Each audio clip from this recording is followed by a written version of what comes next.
All right. Hello, everybody. Welcome to DFS Army's Tournament Strategy Show, where we look back at last night's slate, talk about what went well, what might not have gone as well. And then on this show, we really just go game by game, talk to you all in the chat, talk through guys we want to be over on, guys we want to be under on, and just strategize for how we see this slate turning out. And then, of course, on the pre-lock show at 5:30 p.m. Eastern, which is for VIP members only, link in the description. Feel free to use promo code BDUBB for a 10% discount. We talk through what we're actually doing on the slate. We'll talk through min exposures, max exposures, what we're doing in the DS, all that good stuff. But putting that aside, how are you doing, man? Not too bad. Not sure how I'm feeling about this slate. I think it's going to be a weird one if things stand how they are, but we'll see how it goes. Yeah, we're desperate for some news. We're hoping we can get some value, and I think some of the pay-up options are a bit more obvious, but the how to be able to afford paying up for them is the hard part. But We'll see. Let's start off by looking at last night's 100K win. Congrats to Omar, 25641. I'm always curious to see how they get to those numbers, but whatever. Congrats to you for winning 100K. This was the lineup. I don't think there's a lot of surprises here. We were on a lot of these guys. Cade Cunningham was a core play. Jaden Ivey, was he a core play for you? He wasn't. Yeah, he was a core play for you. He wasn't a core play for me, but I was still over the field. Bruce Brown, he just allowed things to work last night for you. He didn't really crush, but he did well, 5,600. We had a lot of Bruce Brown last night. The Domination Station loved him. So I don't think he ended up being a core play for me, but we were still over the field on him. Jeremy Grant, what were your thoughts on him? I know you talked about him a little bit on the pre-lock show. So on a pre-lock show, I mentioned Brogdon kind of being the only guy I was going for. But right after I said that, I'm like, the only other guy I would really play is Grant. And I'm mad at myself that I didn't end up going there because I know he has the upside. So I'm not surprised at all. He smashed. I'm just kind of beating myself up for not getting there. Yeah, and I think too, just looking at this lineup, you see the Washington-Detroit game had a decent total. Portland-Indiana game had the highest total on the slate. So no real surprises there. And then we got the Denver news where we realized Jokic wasn't going to play. Aaron Gordon was going to be out. MPJ became a guy that a lot of people wanted exposure to. He failed us all last night. I think it could have been a potentially great night if he would have came through, but he couldn't hit anything. But we saw core plays for both of us, I believe. Reggie Jackson and DeAndre Jordan crush in these spots. Yeah, I had a crap ton of both of them. Yeah, so that helped make the night pretty good. Kuzma, I wasn't on as much, but again, that was a good game environment, so wasn't shocked by it, but I do wish I had a bit more exposure. And then Zubac was a pre-lock show call. We talked about him, and we talked about how Jokic is going to be out, so the matchup is a little bit softer for him. Was not expecting a 45-point performance, but still glad he came through. So overall, good night. Anything else you want to touch on here? No, just highly dislike MPJ at the moment. That's about it. He really did. He crushed a lot of dreams. Jamar, Grant helped you. Nice. I wish I had a little bit more Grant too. Michael Ortiz, hope you're doing well, man. Hope everyone's doing well out there. Let's get into today's slate, though. We have the Bulls against the Celtics. Lowest game total on the slate, also with the widest spread. Typically means a game I'm not trying to get too much exposure to. But do you like this game at all? Are you trying to get any pieces here? Not really at the moment. There's a couple pieces I like on this team. The only one I would play out of the trio, of course, Levine is questionable. So what happens with him kind of depends on some of the other guys. But if he plays, I think Vooch is probably the only guy I would like to get to. Porzingis is still out, so I think at least this is a matchup to where he could do well. And then the only other guy at the moment, since there's really no value and he's probably going to pop some, is Andre Drummond, 3.3K, good points per minute guy. He's going to be helpful for lines at the moment. Yeah, you can already tell first game on the slate that we're desperate for value when we start talking about Drummond. That gives you a little bit of insight on how we're just hoping some guys decide to rest tonight, Yep. which isn't what we always want. But on a slate like today, we do. I agree with you. Vucevic is the only guy standing out for me. Sim Model also has some interest in him as well, so he's on my radar for that reason. There are other bigs I like a bit more on this slate, but I think you're right. Don't want to forget about Nikola. And then I'm not planning on playing a lot of these Bulls unless we get the news that Zach LaVine is out. Then some of these guys become a bit more viable for me, but right now it's really just Vucevic.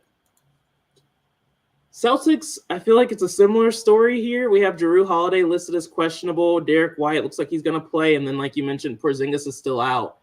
Who are you liking here? I feel like you probably have a couple guys you might want some exposure to here. Honestly, if Drew plays, I'm not going to be on this team. If he's out, I don't mind getting to Brown and Tatum. I like them a little more, but this is going to be a team that's hard to get to for me. And then some of these other guys like Hauser and Pritchard, they're just not that great and priced up a little too much for me. I wish they were cheaper, but I don't think I can get to either one of them either, even if Drew is ruled out.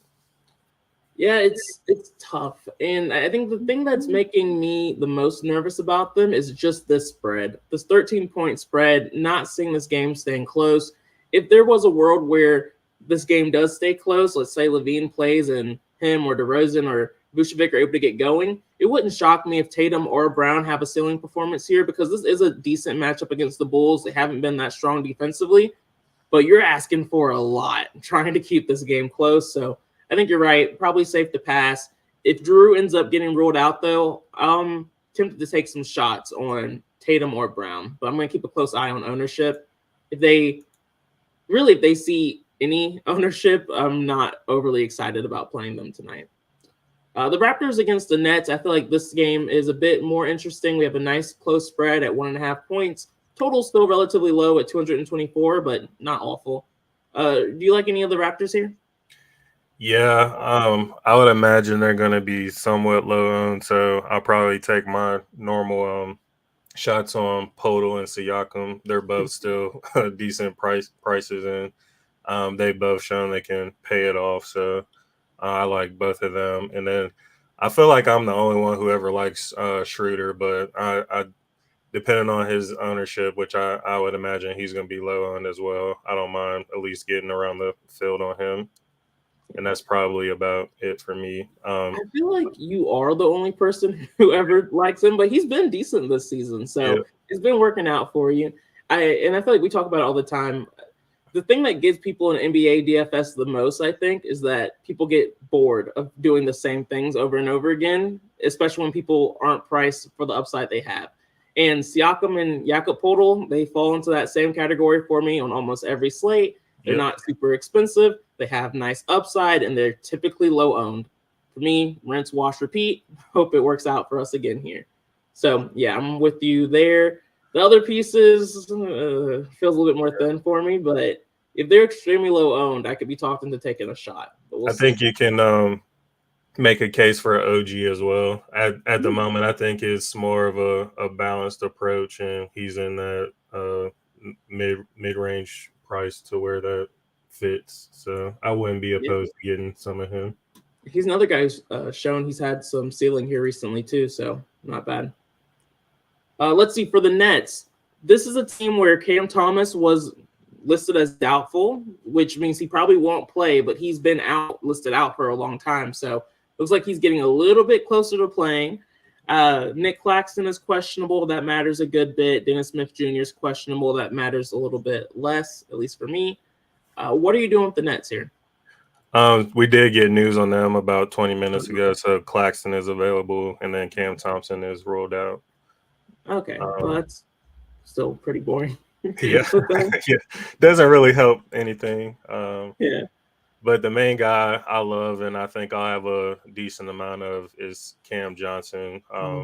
He fits into that balance build, so I love him tonight. And then he's not that as exciting to play in a little scary to play, but I think you can make a case for Dinwiddie as well. I wish he was a bit cheaper, but I wouldn't be surprised if I got some exposure to him. And then Claxton, not sure if I'll end up getting to him, but again, he also fits into that balance build as well. Yeah, I'm right there with you on Cam Johnson. While he's still 6,100 or so, and while Cam Thomas is still out, no concerns going to him. Spencer Dinwiddie, I think, does make a bit more sense on this slate. Just given the lack of value, he's only 7,200. I'm okay getting exposure to him, especially with Cam Thomas out. Once Cam Thomas comes back, not playing Spencer Dinwiddie anymore. So if he's someone you want to play while you can, now's the time. And so that's pretty much what I'm doing there. What are your thoughts on Bridges? He's I feel like if I play him, he's not going to do anything, and if I don't, he's going to have that random smash game. I'm kind of indifferent on him. He's just not consistent enough for me. Yeah, I agree. I don't plan on getting there, but was wondering, he's one of those guys that if he was 7,200, 7,400, I would be excited to play him, but he's just priced so appropriately. We know he has some splashes and hints of upside, but hard to trust at this point. Yep. What about the Hawks in a tough matchup against Cleveland? Are any of these guys standing out for you? Couple guys. Clint Capella is the first one. You wouldn't think so, but Cleveland has been bleeding a lot of points to bigs, and I think this is a good spot for Capella, and he has a really nice price tag, so I think he could smash in this matchup. And then Bogdanovich is another guy I might get a decent chunk of. With Jalen Johnson out, I think he's a nicer play. And then I was thinking about Trey and DeJounte, but I probably won't end up getting to them. Outside of those couple spots I mentioned, I don't really want to target anywhere else against this Cavs team. So the rest of these guys will be kind of hard to play. Yeah, when it comes to Bridges and even Trey, it's just hard to prioritize them when I like other guys who are cheaper than them so much more, like Anthony Edwards and even Curry. I would strongly prefer over them. But again, I think it's okay if you want to take some shots there, but I don't love the matchup for them. Capella, I like purely just because of his price tag. I think you touched on it, 5,700. That's not bad for him. He is splitting minutes pretty much 50-50 at this point with Okongwu, and that's why he's relatively cheap at 5,700. So I'm fine with Capella, but I don't foresee him being a core player or anything like that for me. I'm comfortable being above the field on him once we see ownership, but not someone I'm going to try to make a priority by any means. Anyone else you want to touch on? I know you mentioned like Bogdanovich and guys like that. Anyone else? Okongwu, I think, might be okay on a slate like tonight. If value stands where it is, he could be a nice line filler. He's a good points per minute guy as well, and we have seen him show some upside. Yeah. This is the highest total game on the slate, and so I always mention it. Highest total game on the slate. This is a game where guys are more viable just because of that. So don't want to forget about guys who are in good game environments. What about for the Cavs? Anyone standing out for you here? Dean Wade is out. I know that matters to a lot of people, but what are you doing here? Yeah, I like this side of the ball much more than the Atlanta side. So favorite play is Garland at the moment on this team. And if things stand how they are now, he will be a core play for me. He just has a nice price tag, and like you mentioned, highest total on the slate. So I think this is a great spot for him. And then I'll have some interest in Jared Allen, Evan Mobley, and then I would be okay getting around the field on Mitchell. And I probably like Jared Allen more over Mobley just because of the price. Mobley, I'm always a little hesitant going too high on because he's disappointed quite a bit. So don't like him as much, but I'll still have some exposure to him. Man, I need to get out my head. I'm right there with you. Garland, I think, is one of my favorite plays on the slate by a long shot. Pretty good chance will be a core play for me if things don't change dramatically. After that, really like Jared Allen in this spot. Love picking on the Hawks and Trae Young. It's just something that trend has been there for a while, so willing to go heavy on Garland and Allen. Mitchell, like you, I want exposure to tonight. Don't want to forget about him. Comfortable being around field weight. Mobley's the guy I'm not really trying to prioritize, but if he shows up into some of my lines, that's fine. What are your thoughts on Strus? I was thinking about him, and he's at a price to where I'm okay not getting there. Everybody, well, minus Dean Wade, is healthy, but Dean Wade isn't important enough on his team for me to feel like I have to play Strus since he's out. So I wish he was a bit cheaper, but it's just kind of hard for me to get there with Mitchell and Garland in. And then you got to worry about LeVert in the mix too. Yeah, I don't think it's the craziest thing to play Strus. We've seen him have 40, 45-point upside, really even just over the last few games. But the hard part about him is he's very all over the place when it comes to his upside and his floor. Literally just against Miami, I think he did get into foul trouble in this game. He only scored 16 or so fantasy points. Against the Lakers, he only scored 23 points or so. But then we see games against the Raptors and the Sixers where he scores 45, 42 DK points. So I think that upside is there. I want to keep a close eye on ownership. Again, it's the highest total game on the slate. If Strus is only like 5% or so owned or less on this slate, I'm willing to have him in one or two of my lineups when I 20 max tonight. So just someone I don't want to forget about. But if he's chalky, screw it. Not doing it. What about any of these other pieces like LeVert or Okoro? Any of these guys standing out for you? I don't think I'm getting there. No, I don't think I'm getting there either. Yeah. All right. Moving on. We have the Bucks against the Heat. The Bucks are looking pretty healthy for the most part, outside of Chris Middleton being questionable. What are your thoughts here? I'm not liking this team really at all. Lopez has kind of been a guy I've been targeting, so I would maybe be okay with taking a small shot on him. He's been really good lately and so good defensively. Like, he racks up blocks like crazy, so he'd probably be the only guy I'd be willing to play here. Yeah, I don't disagree. We've both been on Brook Lopez for a while. Unfortunately, I don't think I'll be able to get here in this spot, mostly because I like Jakob Poeltl just way more than him and a similar price range, but I agree that he's definitely still viable here.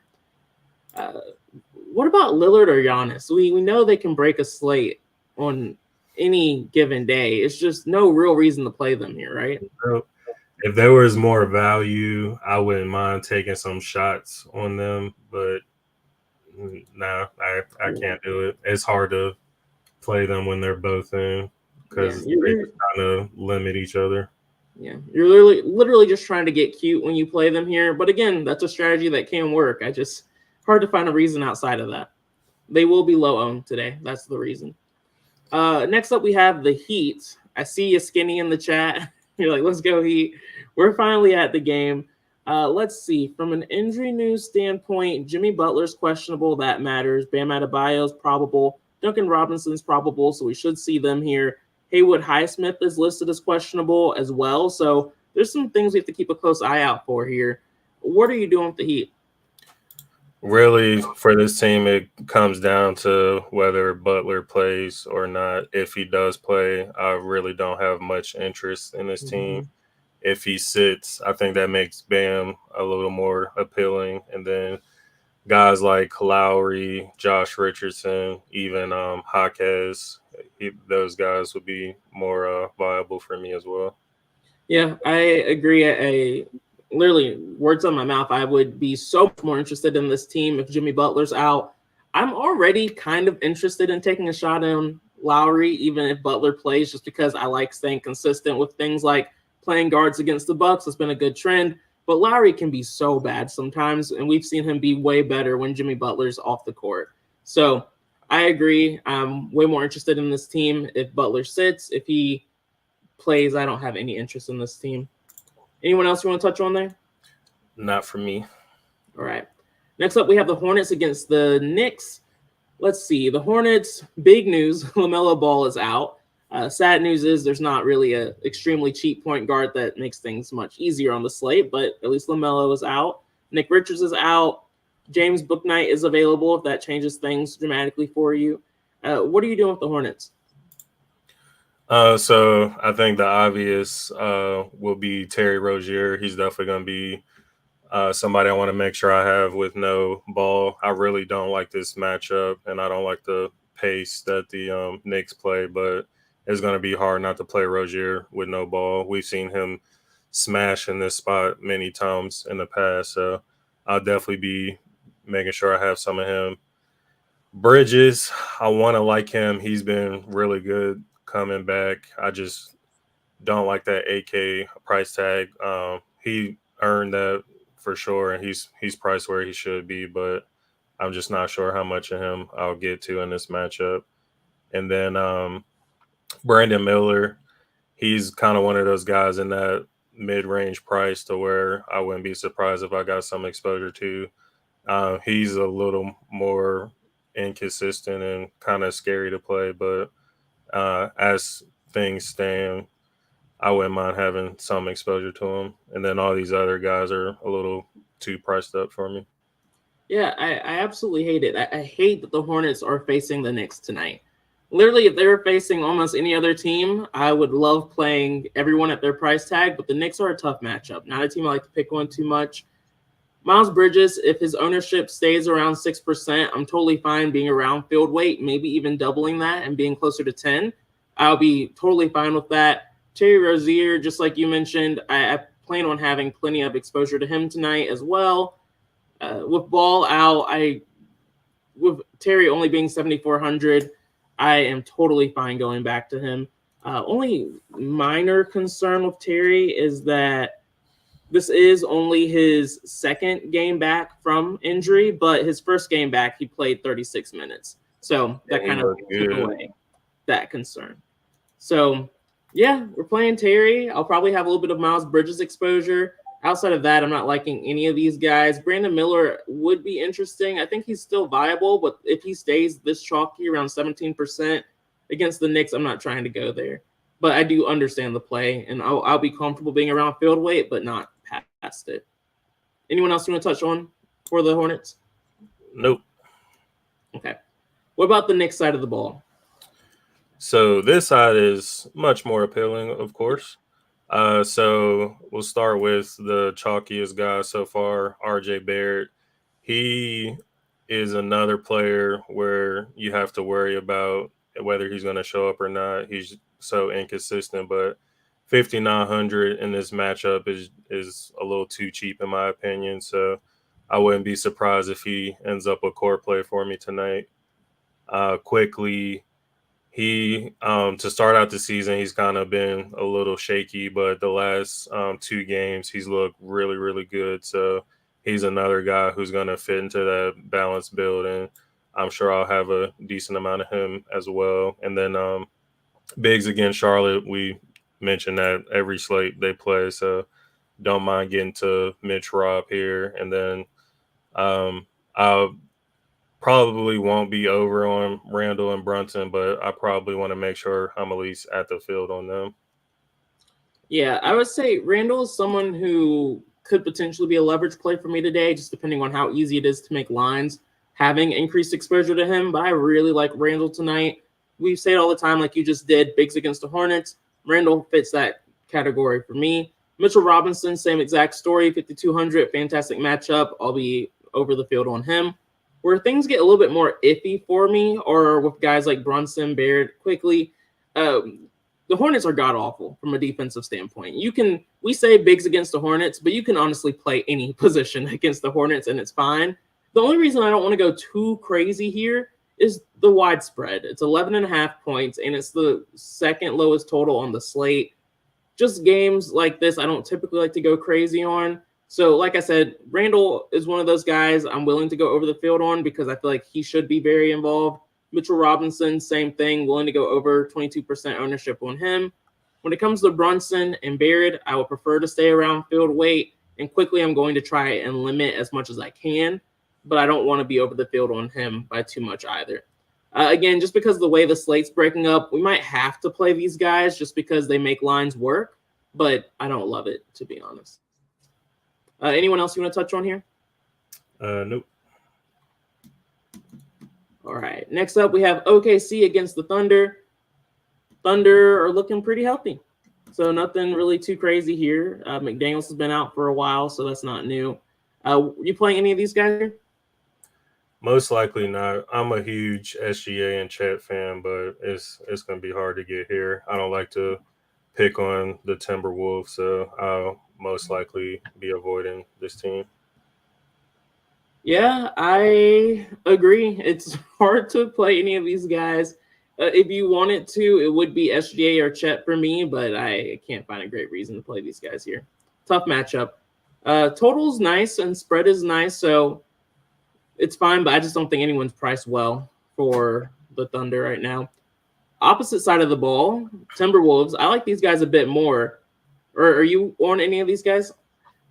Yeah, I like a few players on this team. I think Gobert stands out. He's still at a pretty cheap price tag. I know he can be volatile at times, but this is a good matchup for him and fits that balanced build, so I'll be fine getting to him. Edwards, I love him. I think 8,900 is still too cheap for him. He has amazing upside, and honestly, I wouldn't mind having him as a leverage play and going like 20 to 25% here. So I love him tonight. And then you can make a case for Cat. I don't like him as much, but he's been pretty solid so far this season. And then I would be fine with whatever the DS gives me on guys like Anderson, Reed, and Nah. I think they're going to, especially if value stays the way it is, I think they're going to be some nice line fillers. Nothing I want to go too crazy on, but if I'm around fill weight on them, I'll be fine with getting a mixture of those guys. Yeah, I am right there with you on Edwards. I plan on being significantly over the field for him. 8,900, nice game total, nice spread. He's almost definitely going to be a leverage play for me. It's really, especially at only 10% ownership, I just have to make sure that the lines work out, forcing that much of him in there. Rudy Gobert, same story. Plan on being significantly over the field on him as well. So love these two guys on this slate, and neither one of them is super expensive either. So I love the spot. Outside of Gobert and Edwards, no one's really standing out for me. Just going to kind of trust the DS on it, but like you, don't love this spot for Cat either. For the Rockets going against the Mavericks, are any of these guys standing out for you? Yes, I love a few players on here as well. So Şengün is going to look amazing tonight. He's great price tag, good matchup. Dallas is weak down low, so he'll most likely be a core play for me. Same for Van Vliet, great price tag. I like this matchup quite a bit. And at the moment, he would be a core play for me as well. And then Jalen Green, he's been pretty solid lately, so I'll probably be around fill weight, if not slightly more. And then other guys, Jabari Smith and Brooks, if the DS gives me any of them, I'll be fine with. Maybe not Brooks, but Jabari Smith, I'll be more willing to play. And then these other guys I probably won't be getting to off the bench. Yeah, I'm with you on Şengün. Like, totally fine with him being a core play if that's where I land on him. We know we can play bigs against this Mavs team. Totally comfortable with that. Fred VanVleet, I like him. Again, the Mavericks are bad everywhere defensively. It's really just their pace that always worries me. Don't always see the most upside, but 8,100 isn't super pricey for a guy like FVV. So fine if I get him, but I'm not going to force exposure to him. And then with guys like Green, Smith, Brooks, they're a bit more hit or miss for me. Again, I love the matchup, but don't love the pace. So kind of like what you mentioned, if I get exposure to them through the domination station, I'm fine with it, but I don't foresee myself forcing exposure to those guys. What about the Mavs? I feel like this is a little bit tougher. Yeah. Are you playing these guys, especially Grant Williams? I know you were on him pretty early this season. Yeah, I was going to say, really, it's only one guy for me here, and it's so ugly because he really hasn't been good at all. But with how things are now, I think we're going to be forced to have some of them. And that guy, of course, is Grant Williams. He plays a crap ton of minutes, but he just hasn't been doing much with them. So I don't like it, but I will have some. And then these other guys are a little bit too pricey at the moment. Luka can break any slate. It's just hard to find the value to get to him. And then Kyrie is finally getting priced up to where he should be. Yeah. If he was still in that like 8K range, I wouldn't mind targeting him, but he's closer to 10K now, so he is a easy fade for me tonight. Yeah, it's hard to get too mad at players who just do a lot of cardio when they play with Doncic and Kyrie. It's like this is the only time when I can't get mad at them because those two guys are just so ball dominant. It's hard for other people to get involved. But you're right. He has really only been doing a lot of cardio here recently. He did have some ceiling performances earlier this season, so we know it's still there. So, like you mentioned, just out of necessity, Grant Williams makes a lot work. And I'm always more open to having heavier exposure on guys who just see minutes instead of the guys who see like 10 minutes and you're hoping they're extremely efficient. That always feels worse to me. So hopefully we get more value so we don't have to play 30% Grant Williams on this slate. That sounds awful, but if we have to, we have to, and I'm fine with it. And then, like you mentioned, if I get some Luka, that's fine, but not going to force it. And I don't plan on playing Kyrie at all today. All right, last game on the slate, we have the Warriors against the Kings. Only Warrior I like right now is Curry. Draymond Green is returning back into this lineup, so that should make it so we don't have to take random shots on these guys anymore. But what are you doing here? I think we both like targeting a low on Curry in a good matchup, so he most likely will be a leverage play tonight. 9,500 is just too cheap for the upside he has, and I think this is going to be a fast-paced game and, second highest total on the slate, so I like this environment for him. I actually surprisingly don't mind getting to Clay. He's been a little bit better lately, and 5,900 fits into what I want to do on this slate. So I'm fine with being at fill weight or maybe slightly more, but definitely not like a core play or double the field, I don't think. So I'll at least have some of him. And then Draymond, it's always a risk playing him. Like he can put somebody in a headlock and get ejected. Yeah. Kick somebody, get ejected. You never know with him, foul trouble. But I think he fits into that balance build as well. So if the DS gives me some of them, I'll be fine. But he's not going to be a guy I'll force. But yeah, mainly it's just Curry and Clay for me. I probably won't get to anybody else. Yeah, Zola, you are spot on here. It's Curry. It's a Curry night. I'm just going to say it. If it screws me, it screws me. I don't give a damn. This is the second highest total game or second highest total game on this slate with the closest spread. These are the games where Curry feasts. It's just that simple for me. He's 1% owned. I can guarantee he'll be a leverage play for me tonight. I'll be significantly over the field just to show my cards, probably around 10 to 20% in my 20 maxes. If I was 150 maxing, I'll probably be closer to 5 to 10% if that ownership stays. I have to assume it's going to go up. 9,500 is cheaper than a lot of the pay-up options we have on the slate, including guys like Fox, I believe, too.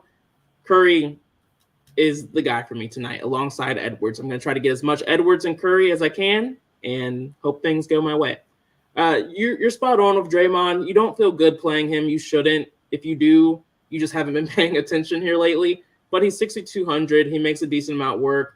I'm fine with him showing up in my lines. I'm even fine probably being around 30-40% exposure to him tonight, but not a guy I'm overly excited about. And I feel the exact same way about Clay. He's been better this season, but still not good, really. So another guy I'm totally fine being double the field on, like around 30-40%. But ideally, these guys aren't going to be core plays, but we'll have to wait and see how things play out because, yeah. Opposite side of the ball, we have the Kings against the Warriors. And like I said, Fox is more expensive than Curry. Sabonis is up there at 10,100, but still not looking like an awful play on the slate. What are you doing here with the Kings? Yeah, it's going to be hard to get to him, and I'll have to see how lines look with him. But I love Sabonis in this matchup, and I want to make sure I have some of them. So I will for sure be playing him. I'm just not sure the amount yet. And then Monk, he can be volatile, but his price is dropping, which is nice. So I think he's definitely viable for sure. And then Fox has great upside, but like we just mentioned, I'd rather go Curry 300 cheaper. So I probably won't force any of him in. And then these other guys are going to kind of be tough to play.